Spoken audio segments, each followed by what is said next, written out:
청주 오송 지하차도 참사 당시 119 상황 보고서를 조작한 소방관들에게 법원이 징역형을 선고했습니다. 참사 전 대응 체제를 갖춘 것처럼 자료를 꾸며낸 이들에 대해 재판부는 소방에 대한 국민 불신을 불러일으켜 비난 가능성이 크다고 지적했습니다. 김은초 기자가 보도합니다.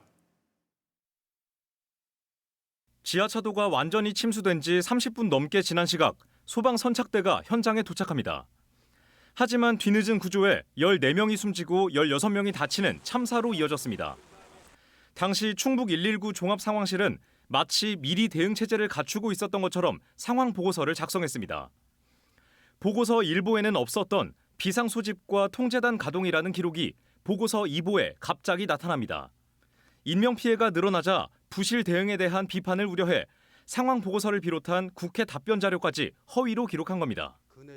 검찰은 당시 지휘 책임이 있던 청주 서부소방서장과 예방안전과장에 대해 공문서를 허위로 작성함으로써 사고의 실체 규명을 방해했다며 재판에 넘겼습니다. 소방관들은 공소 사실을 모두 인정하면서도 실질적인 대응 체제는 갖추고 있었다고 호소해왔습니다.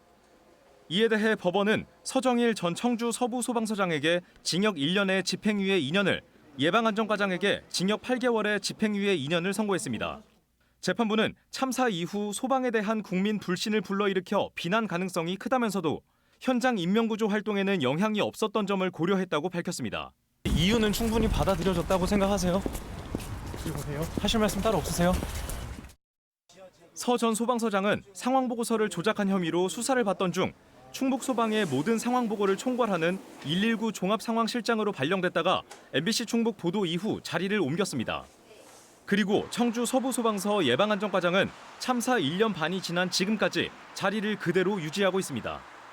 충북소방본부는 이들에 대한 인사조치 여부를 검토 중이라고 밝힌 가운데 금고형 집행유예 이상의 형이 확정되면 당연 퇴직 처분됩니다. MBC 뉴스 김은초입니다.